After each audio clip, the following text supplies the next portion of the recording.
Yeah. Lovely. Right, welcome everyone. It is so nice to finally be kind of like gathering for this after 3 fantastic years of just chaotic plantings and science days and all kinds of wonderful activities to kind of like come together and to celebrate the lovely partnership that we had with OVO Foundation. So just to let you know, the session is being recorded and we'll be sharing it afterwards with our community. And if you go to the next slide, we've just got some lovely quick introductions. So my name is Emilia and I'm the Learning and Engagement Coordinator within the education team, which we kind of run and help support some of like the school's engagement and the science activities that we do. We also have Hannah here. Yeah. Hi. Yeah, also sitting within the education team. So I think between myself and Emma, we have covered all of the wonderful OVO sites. So yes, we can answer all the questions. Absolutely. And then we have lovely Divya joining us, who is the Community Engagement Coordinator. Hello, everyone. So yeah, I deal with all the other tree keepers. So these are our core group of volunteers, and yeah, and also take care of the outreach for all the Tiny Forest events and engagement of our tree keepers. So a lot of them are teachers, many of them from OVO sites as well. So yeah, hello. Fantastic. Thank you so much for joining us, Divya. And lastly, our absolute powerhouse of a senior program manager, the person that we would absolutely not be able to sort ourselves out without, is Louise Hartley. Oh, thank you for the introduction. Lovely to be here. And yes, I oversee the delivery of Tiny Forest and work closely with Hannah and Vicky from the OVO Foundation to deliver this wonderful project. Right, so today we're also going to be hearing from Vicky in just a minute. Also got Hannah as well. They're both from the OVO Foundation. And then we have the lovely Mark from the Leicester City Council, the Sustainable Schools Manager, who we'll be hearing from shortly as well.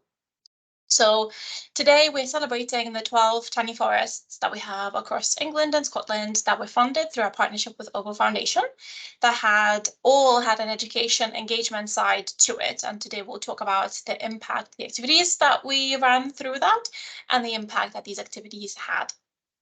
So if we go to the next slide. Just a quick introduction from us as Earthwatch. We are an environmental charity with science at its heart, and we seek to drive change needed to live within our means and in balance with nature. And we do this through lots of different pathways. So we connect people with the natural world, kind of like the very hands-on part of Tiny Forest, of planting it and measuring it. We monitor the health of our natural resources through our citizen science and through the way that we then publish and talk about our research, informing the actions that will have the greatest positive impact, which means that we really want to engage with the stakeholders and the decision makers in our society as well. And we work with a range of different audiences, including, from our education perspective, educators, the next generation, but also businesses, other researchers, innovators, communities, and policymakers. And we have our newly redesigned the values on the PowerPoint as well. So we are driven by people, we are powered by science, we connect with nature, and obviously we fight for the planet. So hopefully this just kind of like underlines again the work that we do as an organization. And if we go to the next slide, the agenda today for this fantastic OVO Celebration webinar is a quick introduction into this partnership and what we offered through it, the whys of Tiny Forest, the monitoring themes that we have through Tiny Forest and schools, the educational resources that we created and use in this program, some schools case studies that we would like to showcase. We'll talk a little bit about the direct and wider impact that this partnership created and the lovely ways that it continues to ripple out into the communities. We'll highlight some of the ways that we can engage and we can continue to engage educators in this work, and we'll wrap up with any questions. Go to the next slide, please. We'll be handing over to Vicky now from the OVO Foundation to tell us about their charitable work and the engagement with Tiny Forests. Thank you very much. So yeah, hi everyone. I'm Vicky. I'm part of the OVO Foundation team. As said earlier, my colleague Hannah, who heads up the foundation, is also on the call. I just wanted to have the chance really to speak a bit more about the partnership between the foundation and the Tiny Forest movement, and of course to meet the teachers and educators and tree keepers and supporters who've been involved over the last 3 years. So yeah, just really looking forward to hearing a bit more stories about how educators and students have enjoyed using the forest later on in this session. Just a couple of quick slides. So we are OVO Energy's charity. We started back in 2014. We are a grant-making organisation, and we fund brilliant charities like Earthwatch and Tiny Forests to support their climate action and education projects for children and communities across the UK. So we actually launched our funding programme Climate Changes back in 2020, and Earthwatch was one of our very first partners. So, sorry, do you mind going back? Oh, sorry. That's okay. Don't know what I'm clicking. That's okay. So we wanted to partner with charities who aligned with our goals. And I think, listening to those slides just now, it's safe to say that we were very much united in our vision of creating a greener, brighter future for the next generation. So in 2020, we set out to grow the Tiny Forest movement together from just one forest, I think, at the time, and also to support educators to deliver hands-on, inspiring outdoor learning for their students. It was really important to our partnership that we focused on areas that needed support the most, where there wasn't as much access to good quality green spaces. And of course, we wanted to make sure there were the best outcomes for both children and young people, as well as members of the community. So we just summarised some of our key outcomes here, but in short, we wanted to enhance the urban environments, and in doing so, increase access to good quality green space. This would, of course, help children to connect with nature, and with this sort of educational focus, also equip them with the new skills and knowledge of the environment and of sustainability. And this in turn should hopefully inspire them to take action on the climate crisis. Go to the next slide, please. So yeah, it's been an amazing 3 years. And in this time, our partnership has planted 12 tiny forests, which is 7,200 trees. And hopefully my maths is right, about 25,000 feet of land transformed. Tiny Forest and the Earthwatch team have done a fantastic job of engaging schools and students with the movement, as well as tree keepers, with over 4,500 children in the last year alone being reached through the 12 forests. We also, of course, know that forests have real benefits to the environment in terms of carbon storage. And last year, these 12 forests stored 290 kilograms of carbon above ground. And really, this is just to say, thanks to the Tiny Forest team, to the schools and teachers and students and tree keepers who keep looking after their local tiny forests. So yeah, thank you all for taking part. Thank you. Okay, so it's over to myself just to tell you a little bit about what is actually included in the Tiny Forest education package, because that's a little bit of an extra that we got through this partnership with OVO Foundation. So in here we would organize an initial webinar with teachers. So this is pretty much an introduction to a tiny forest and the planting methodology, as well as the type of activities and themes that we can run. Emilia is trained as a primary school teacher, so we always made sure that everything is curriculum based. So all of our activities, all of our resources are definitely curriculum based. I probably could recite the curriculum by now myself as well. Then we would engage schools of the planting days. That would be often through project managers, but also that's where our education team support starts taking place. We would have a primary science day and a secondary science day. I do have to say that it's much easier for primary schools to get involved, simply because secondary schools are quite busy with all the amount of work they have to cover and GCSE preparation. However, we did have some wonderful secondary schools involved.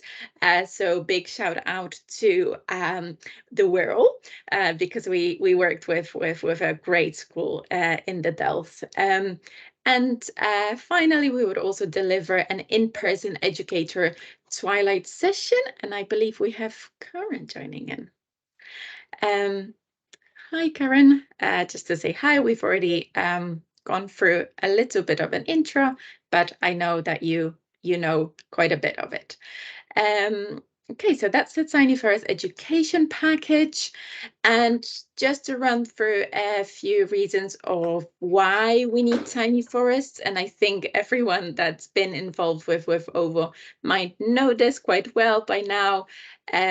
But of course, the number one reason, number one core driver of why we have why we decided to start this project is climate change, and it is environmental distractions, and especially biodiversity loss. So we know that the human influence on the climate system is quite clear. We no longer need to debate it, and we no longer need to debate the fact that the emission of greenhouse gases are human-induced, and they are the highest in history. It has a widespread impact on human health, and risks are unevenly distributed and generally greater for disadvantaged people and communities in countries at all levels of development, including the UK. And I've recently learned during another of our teacher training program that some of the schools have already been closed because it is getting too hot to be inside. Another core driver of tiny forest is urbanization. So we know that by 2050, the global 68% of global population will be living in the cities. And of course, there are many wonderful benefits and opportunities. I'm in London right now, so I know all about this. But unfortunately, there are also a lot of challenges that relate to urbanization and climate crisis. So higher temperatures. So London, I promise you, it's been hot all around the country, but here it's just been crazy. It's a few degrees higher, so there's the urban heat island effect. Flooding as a result of climate change happens more frequently because the land in cities is compact, or it's covered with pavement and roads, so it is not able to absorb all the water. So flooding and runoff also increases the contamination of freshwater resources, and of course biodiversity. So we degrading and we fragmenting habitats by splitting them. Another important core driver of why we do a tiny forest is this connection from nature. And yes, it's a shocking statistics that children spend as little as 16 minutes in nature a day, but it's also just as shocking to hear that adults spend 90% of their times indoors. So that's 22 hours a day that we spend indoors. That can of course be different in winter, but nonetheless, the trend is that we spend more times outdoor, that children don't get to regularly play in wild spaces. And all of this contributes to some of their feelings around to stress level. So nature has amazing effect on our mental health. There was a lot of research to say that nature helps with education attainment. It helps with the development of social skills, and it helps to build a special connection, which then promotes pro-environmental behaviors and attitudes. And important here for sure is to add that eco-anxiety, which is a relatively new concept, only coined in 2017 as a chronic fear of environmental doom, has actually been on the rise, even though it's not a formal medical diagnosis. But in a study conducted by University of Bath and Imperial College London, alongside with many research institutions along the world, we found out that almost 2/3 of 10,000 16 to 25-year-olds in 10 countries all around the world reported being very or extremely worried about climate change. And then more than almost 50% of those young people reported said that their feelings about climate change actually negatively affect their daily life and functioning. So really bringing those complex nature spaces into urban areas help young people as well as adults deal with effects of eco-anxiety. Also, it gives them a chance to get involved with a nature-based solution, so they actually feel empowered and they feel like they're any agents. So here are some of the themes that we monitor in the forest. We ourselves are not the scientists, so we of course have not been involved in exactly designing what is to be monitored and the scientific methods of monitoring. But the 4 core themes that we do monitor are biodiversity. So we're looking at pollinators, we're looking at butterflies, we're looking at ground dwellers, which is an absolute hit with children, looking into wiggly worms and ant colonies and wasps as well. We had once a wasp nest, house. We look into thermal comfort. So this is kind of also a chance to talk about what climate is as opposed to what temperature is. So climate also includes wind and humidity, which is what we measure inside and outside of tiny forest. And we expect that the temperature inside the tiny forest will be much cooler, providing the nice shade areas to escape that urban heat. We measure carbon capture, so how tall and how wide the trees are in order to find out how much carbon they can actually store and how quickly that changes as well, because we expect a higher growth rate in tiny forests. And finally, we look at flat management. So we look at the quality of the soil and its ability to absorb excess water or rainfall. And all of this we were able to run with some amazing pupils, and very often they were even better than some of adult citizen scientists. Okay, so in terms of the resources that we created, as I've mentioned, the whole the scientific resources, so the data collection sheets, the guides, they have been developed by our science teams because they, of course, have to be very accurate. However, we did support quite a lot of development of those resources so we can make them child-friendly, basically. So children, and I think it's generally good for adults as well. So there are a lot of lessons for sure to be taken when trying to simplify resources for children. We also do that for adults. So another wonderful things that me and Emilia managed to squeeze in within the OVO Foundation budget was the fact that we've worked with some special educational needs schools and teachers, and we noticed that not all of them were able to read the guides, to engage with them, to collect the data. So we thought of simplifying them, which is the 2 first actually all of the free first resources that you can see. So we have tree identification guide. So it's looking very much at the leaves. So children are actually learning how to look at the leaves and able to at least narrow down the tree species, the carbon storage measurements. So we developed a resource that is both a guide and a data collection sheet, which has loads and loads of visuals and very simple instructions. Learning about carbon was another kind of SEN-friendly resource for teachers to simply show a lot of visuals to their pupils. And STEM challenges, finally, in partnership with STEM Learning, which for the non-teachers it's a wonderful partnership. STEM Learning collaborates with a lot of scientific organizations and resources, and they have a great network of STEM ambassadors.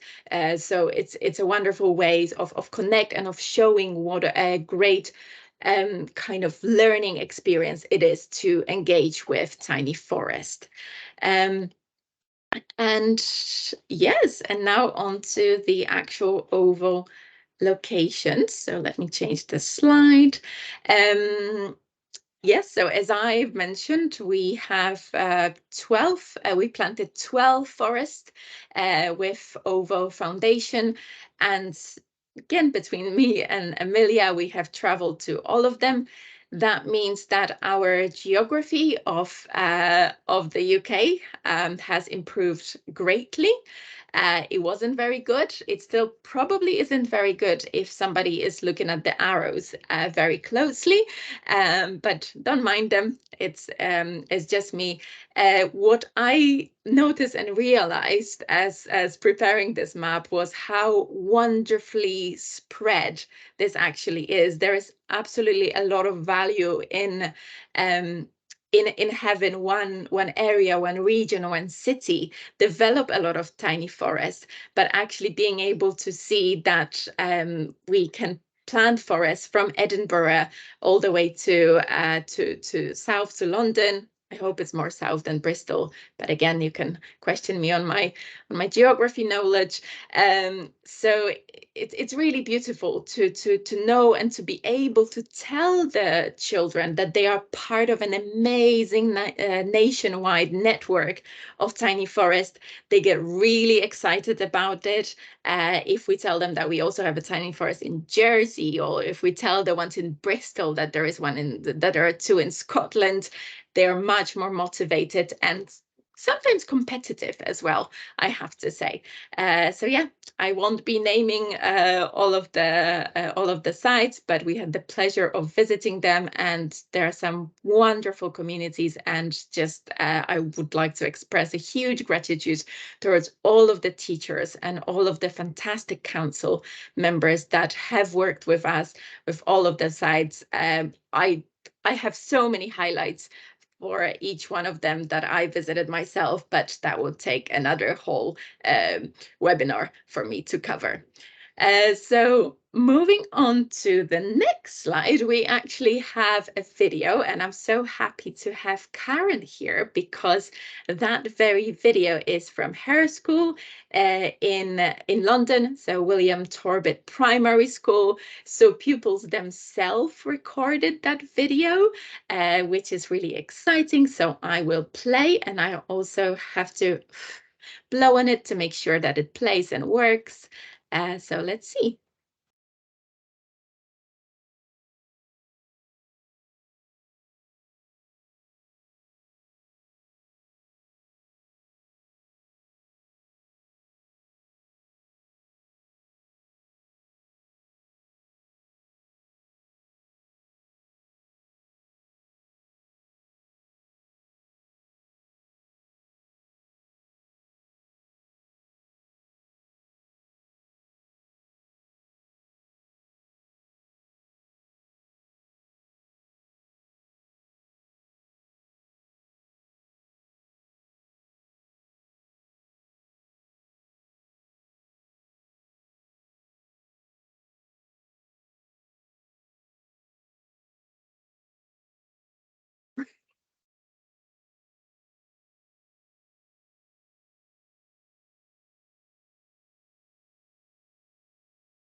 Okay, so that was our first case study to show the planting.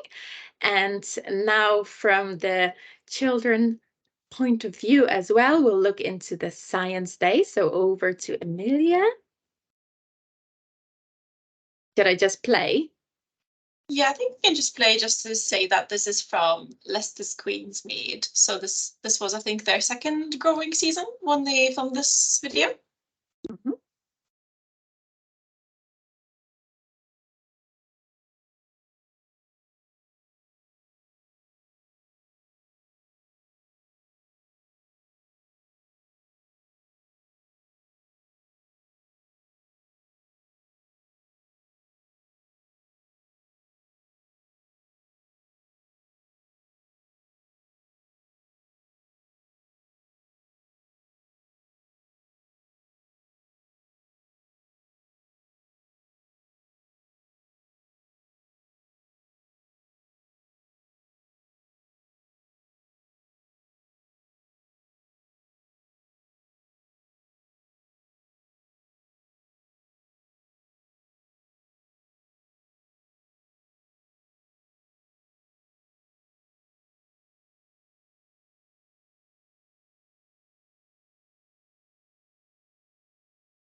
Okay, I just wanted to add that I've seen a lot of videos like this, and I always had a feeling that they were scripted. I was there.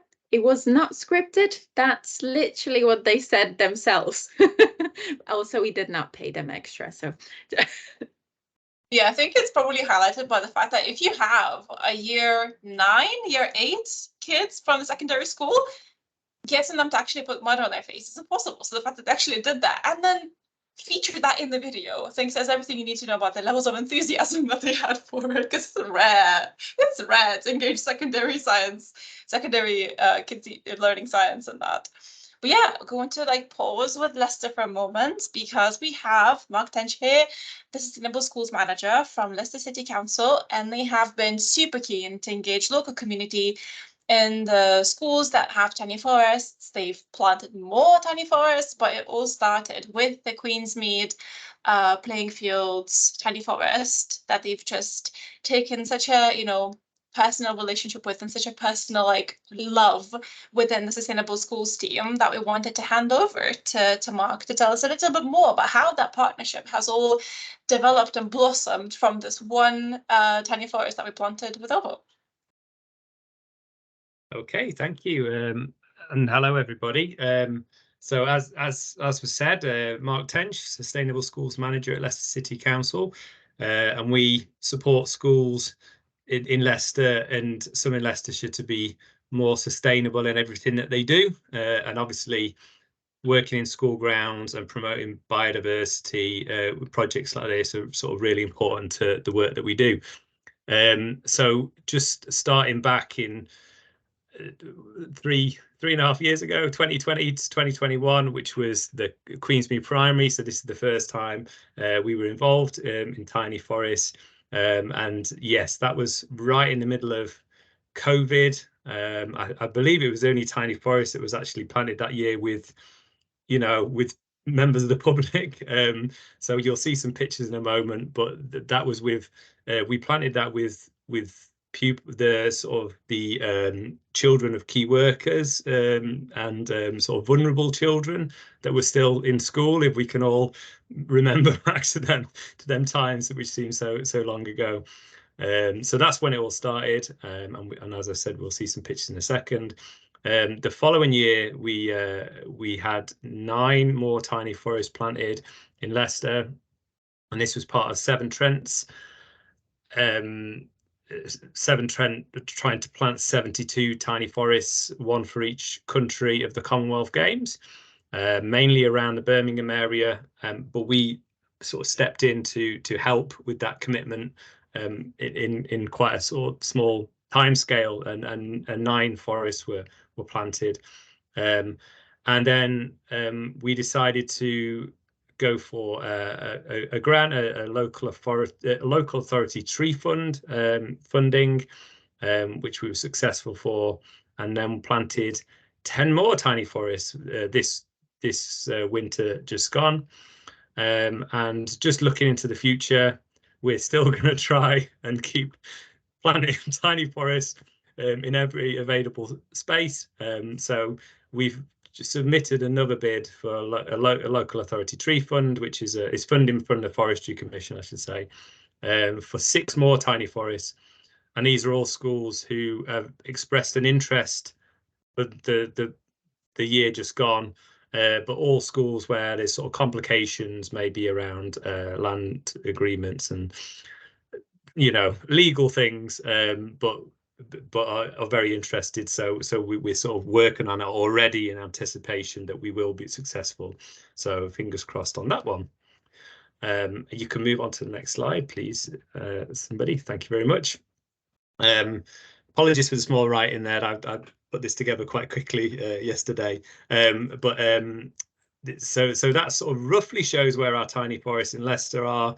Obviously, there's patches there. You can zoom in real time on the sort of Tiny Forest website, but that just sort of shows the rough sort of spread of them, fairly evenly distributed all around Leicester. Not too many around the city centre, just because schools around there, they are very, very urban and very concrete, and don't have that available space, unfortunately. And we are working on other wildlife intervention projects in those schools to try and bring nature into those school sites. So that's why it maybe looks like they're sort of around the edge. Leicester's quite a very densely populated city, and sort of very compact. So all of those, they're literally you know, a couple of miles from the city centre, even the ones right on the edge. So yes, as I said, 20 around there, soon to be 26. There is around about 120 schools in Leicester. So that's working out about 1 in every 5 schools will have tiny forests. And I should say that they are all of these are in school grounds. They do form part of the council's commitment to biodiversity and climate change. So Leicester City Council declared a climate emergency in 2019, and tiny forests actually feature in our climate emergency action plan, and sort of our tree planting commitment in a city where there's not very much sort of green space really, or available for planting of trees anyway. Okay, you can move on to the next slide if that's okay. Thanks very much. So there's some pictures of Queensmead. Bottom left is actually me planting there, along with Amy up in the top left, who's moved on to other things. But wonderful day there, out planting. You know, thanks to the OVO Foundation. And I remember it well because it was a time where I wasn't out and about in schools very much, you know, so it was really brilliant to be outdoors with school pupils. And you can go on to the next one, please.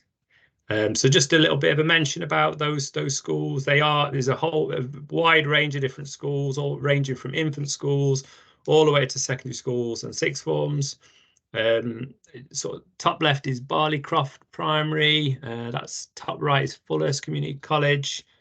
Bottom left is Merrydale Juniors, Merrydale Infants, a separate school, will have access to that tiny forest as well. And in the bottom right is Netherhall School, which is a special educational needs school. That was on sort of a citizen science day. The bottom right picture there. Yeah, a Netherhall School, just a mention, they are a winner, for those of you who are aware of Eco Schools Award, but they were the winner of the National Eco Schools Award for the school grounds topic this academic year just gone, and Tiny Forests form a part of that. But I've got to say, they actually, their Tiny Forest, it forms part of a much bigger picture, which a couple of years ago was just a bare field, and now there's a tiny forest, there's a Gruffalo walk, you know, there's pollinator patches, there's all sorts, and all fully accessible to a lot of pupils there with sort of physical disabilities as well. So you know, a really wonderful sort of space for those students there. I think that's it. Or have I got one more slide there? Oh, I have got one more slide. And I've just put in a picture there, and that's literally me last 2 weeks ago, I think. And I was at St Mary's Fields Primary School. They were doing for Clean Air Day. They were doing Clean Air Day activities and things. And I was there running a session with Laura and my team, and we just said, oh, let's go and have a little look at their tiny forest while we're here. And that's their tiny forest, and that is a school that was planted in a year and a half ago. So during this, one of the Severn Trent schools as part of the Commonwealth Games. And I couldn't quite believe it, if I'm going to be quite honest. We walked around. That's a rowan tree there. The rowan, I don't know why, but the rowan seems to have done just amazingly on that particular patch. And as you can see, some of them are well above my head. So amazing to see in a year and a half that we've got trees growing from, you know, little whips like that to above my head. I couldn't quite believe it, and so that's why I put that there. But just a little bit of sort of a note in terms of the future. Obviously, we have put in a bid for another 6, so hopefully that will be successful. But we have also been running training sessions for school staff in Leicester. We had sort of 4 different in 4 different schools, which other staff members came along to, just sort of for training on some of those citizen science activities and experiments.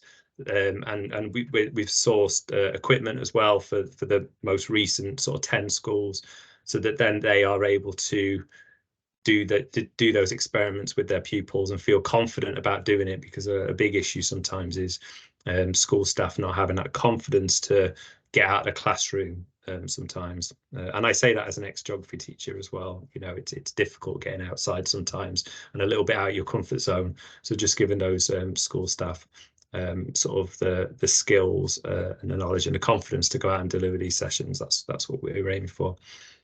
And that is me. Thank you so much. I think it's just such a fabulous showcase of that partnership that started with such a challenging time, and the fact that this idea, this concept, sort of like really captured your imagination as a team in the council and kind of really caught on across the city is just absolutely fantastic. So moving on, I have one more, and that's from Liberton Primary in Edinburgh, the Mount Vernon site. And this is a teacher who reached out, having heard that we're going to be doing this webinar, but they're unfortunately already broken up for the summer. So she has just sent me some pictures and some of her feedback from the last academic year, which is really impressive. So this is what the teacher, Catherine, said about their work in the past year. The visit to the wee forest, which is how it's called in Scotland, in case you didn't know, it's a wee forest, helped to build knowledge and awareness amongst pupils. Our eco group and our biodiversity group took part. The focus of our eco work has been around developing our outdoor area and promoting biodiversity, with a focus on the global sustainability goal, life on land. The trip to the wee forest helped to raise awareness of the importance of this. In our review of the year's work, my eco group showed an interest in returning to the site to do similar practical activities. They enjoyed the hands-on nature of it. And the teachers already booked in to have a chat with me in September when they come back together to see how they can then independently come back in their own time and keep using the wee forest that they have local to them. And some of the work that they shared with me, it's just actually a long list, so I'm just going to like name it to you. It's development of an eco garden, installation of outdoor log seating, willow fencing and planters, planting a scented and non-scented garden, using the area as a quiet zone, building bird boxes, creating a bug hotel, continuing with tackling litter through litter pigs, development of outdoor learning across the school, STEM week challenges linked to sustainability, green eco topics in each year group as part of core curriculum, and Libby Leaders, which is their like Liberton Primary Libby Leaders, the school's own project, pupil leadership groups, developing aspects of sustainability such as biodiversity, healthy eating, outdoor learning, playground games, and STEM sustainability, which really shows that the learning that they did in the wee forest on biodiversity kind of really captured the kids' imagination and attention on how they could kind of like really pay more attention to that and focus on that more in their school grounds. And it kind of from that, it just kind of like tumbled into this whole, grounds across the school project and the way that they could like really sort of revamp the areas that would be welcoming to biodiversity and also how they could learn about that as well across the curriculum, which I thought was really impressive. So a huge well done to Liberton Primary. And if we go on to the next slide, we want to share kind of some of the wider impact and feedback. So again, our main impact that we look at is the creation of those complex green spaces for urban school grounds or nearby to urban school grounds where children can really learn. And not just the science activities, but also how it links across the curriculum, how it can become a really stable part of the children's learning and the kind of skills that it can provide for them, which we're going to look at in a minute. But we have 94% satisfaction of children thinking that they had a fantastic or really good time. We had over 40 school science days. We keep losing track of how many it's been because it just constantly ticks up, as you can imagine.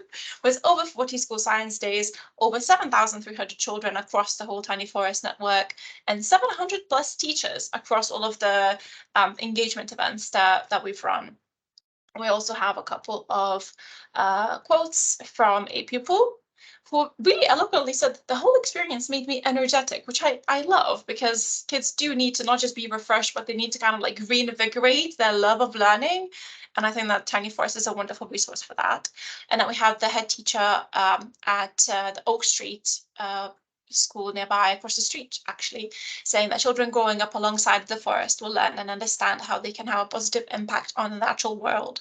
So it's really lovely that they get to kind of see that in real time. If you go to the next slide, this is the green skills that I've been talking about. So they're actually sectioned into 3 different categories. So we have the STEM skills, so they're kind of really those subject-specific skills that the kids learn.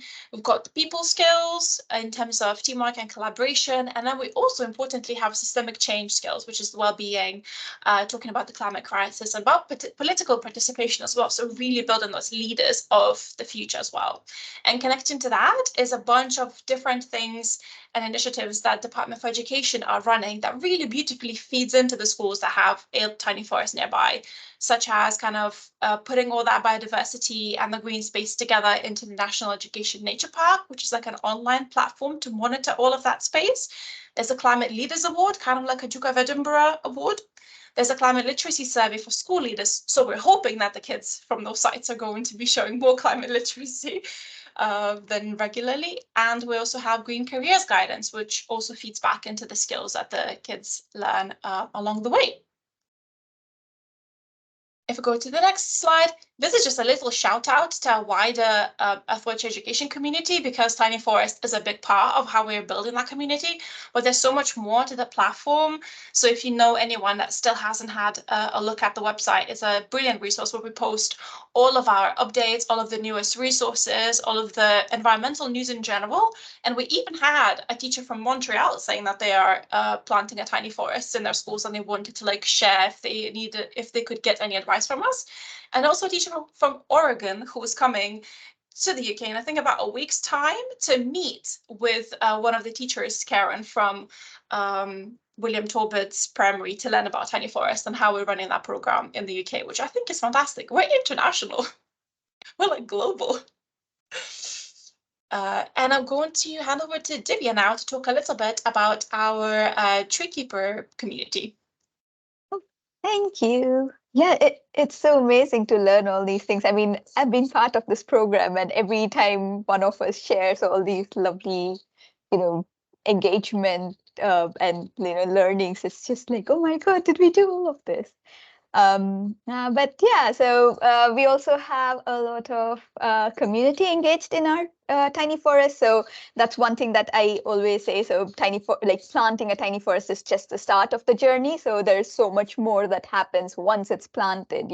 People keep coming back, and there's this sense of stewardship and ownership of their tiny forest that builds in the community. So one of this is a lovely mural that was commissioned by the Glasgow Science Centre. So this is on the wall just behind our tiny forest in Glasgow. So I think it's the Gowan Road tiny forest. But yeah, so this is the one that was like commissioned after consultation with the local community to see what they wanted on their wall next to the tiny forest. So it's a nice collaborative effort.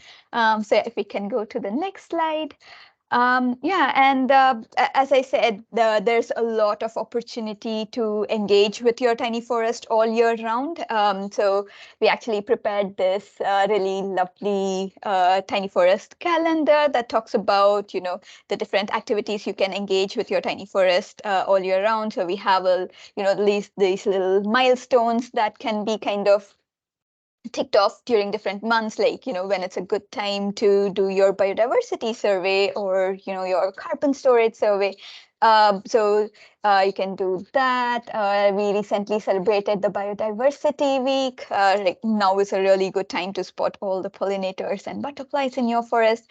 And we have also listed all the national and international days over there, so you can try to celebrate them in your local tiny forest. So our tree keepers, who are our lovely core group of volunteers who use and look after our tiny forest, they use this as a guide to kind of plan out their year, their month, to see what kind of activities they can be planning in the tiny forest.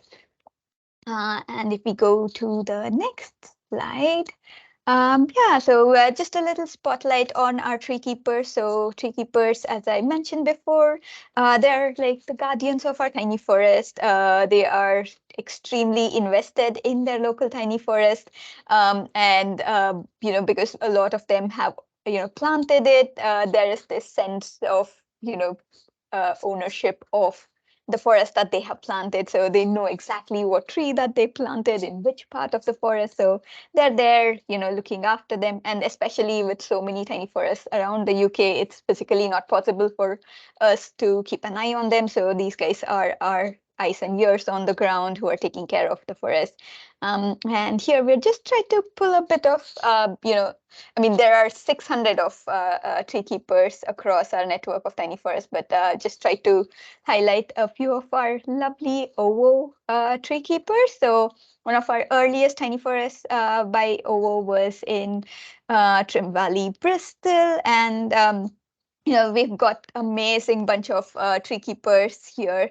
Actually, we have 3 OVO employees. So we a little shout out to, I think it was John, Rosie, and Freya.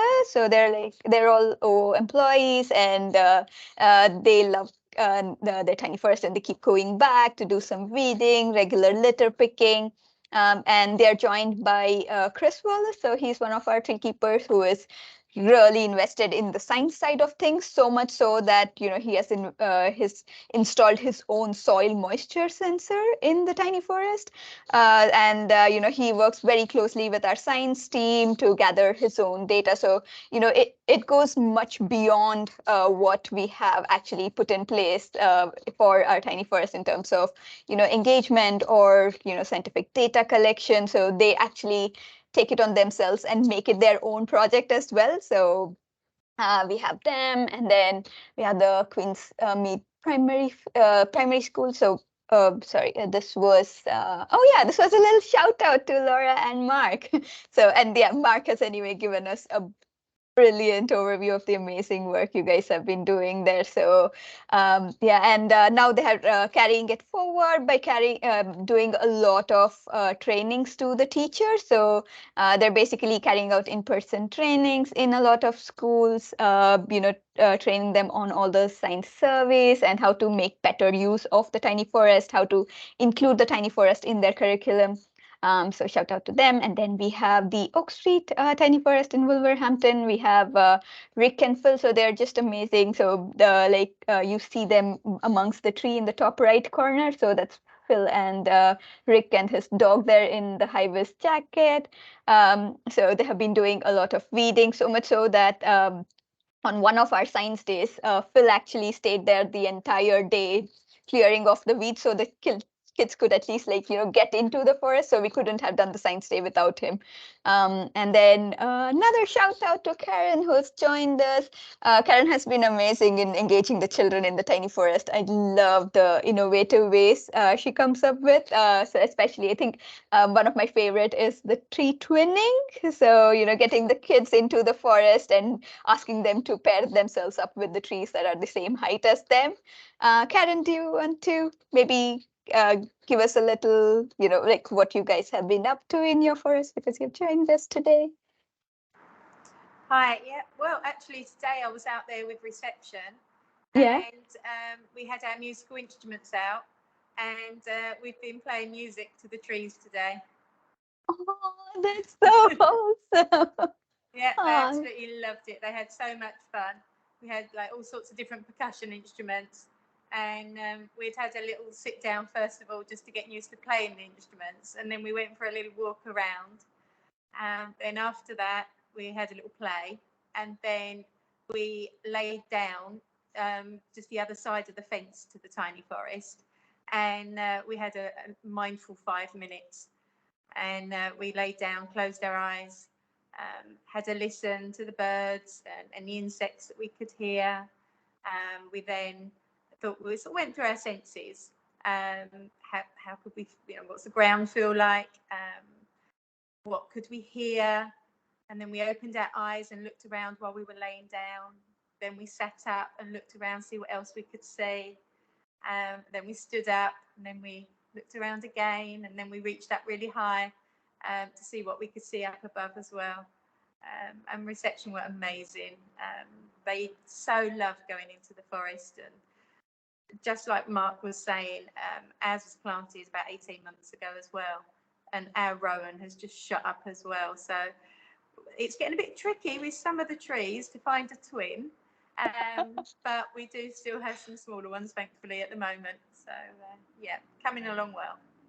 Oh, thank you so much, Karen. I mean, yeah, I want to be in your classes. I mean, that was so mindful. I mean, I actually started imagining lying around next to your tiny forest. But thank you so much. And if any of you are interested in becoming a tree keeper, please do hit us up. So this is the Tiny Forest email ID. So yeah, any questions around this, please do get in touch with us. And I think that's mostly it from me. Wonderful. Thank you, Divya. And thank you, Karen, for jumping in. I was again with you. When was it? In May. And I do have to say that the engagement of the children and the teachers was absolutely amazing. It really shows the impact. And talking about the impact, I mean, just a few kind of research points that we pulled out. So I've been in the sustainability field for a while, and I am quite a skeptic. So as much as I do believe in the power of tiny forest, and its ability to engage and build communities around it, I've always been a little skeptical about the environmental side. So when I read these reports, I put my own skepticism to shame, because they kind of work, you know, so especially in those urban areas that are harsh. They really are harsh towards any sort of biodiversity. And I know, again, I live in London, and I mean, I could count how many birds I can see, including mostly pigeons. So it really changes. So we've got 90 species of different butterflies observed, which is amazing. I thought Red Admiral, living in London, was the only one you can see maybe once in a summer. So the planting a tiny forest results in the 32% infiltration of soil. And yeah, so there's a lot, and we have a wonderful monitoring report that you can all read, and we're happy to share. So just to say that highlight again, alongside with what Divya said, just a bit of a reminder about our Carbon Week that is happening 16th to 24th of September. So those trees, as Mark and Karen said, have grown. So it's time to measure them at the end of the summer. And just to say a little bit more about our education team. So as Emilia mentioned, we have our education community. So all of the resources together with news are free, and anyone is able to access them. And we also have our Teach Earth program running right now. So we are in between very intense camping with teachers in the woods delivery. So we still have another one and some spots open for our next residential with teachers. It's all free between the 14th and 16th of July. And we also have an open one-day Teach Earth experience in London's Epping Forest. So if you are willing to engage, it's also open to educators in a wider understanding of the word, so not only state school teachers.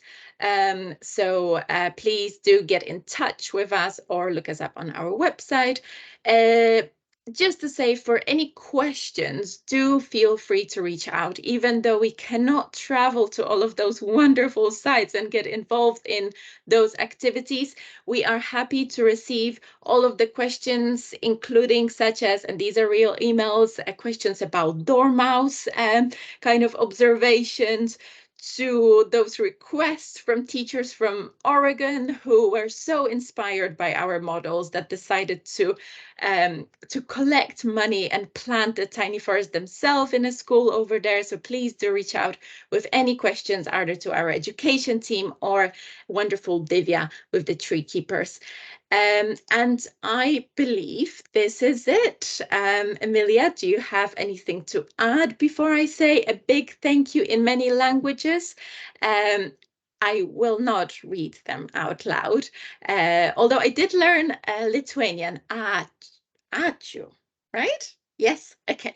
So I just wanted to say a big thank you to OVO Foundation for helping us. You're really the spark of making a lot of this work happen. And even there were only 12 forests, I hope you could see how much of an wider nationwide impact they created. And a big thank you, of course, to all of the wonderful council members who, Leicester is probably one of the coolest council we've worked with. So big thank you. You're doing an amazing work. But also all of the council members across our sites who have been so helpful and involved. Big thank you to all of the teachers, because we know that you're so busy.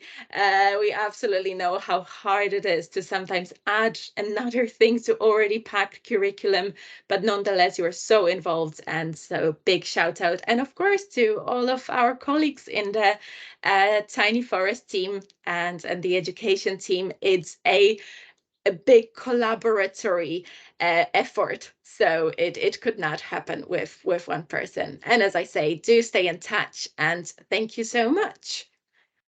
I will stop sharing now, and Melia, you can stop recording.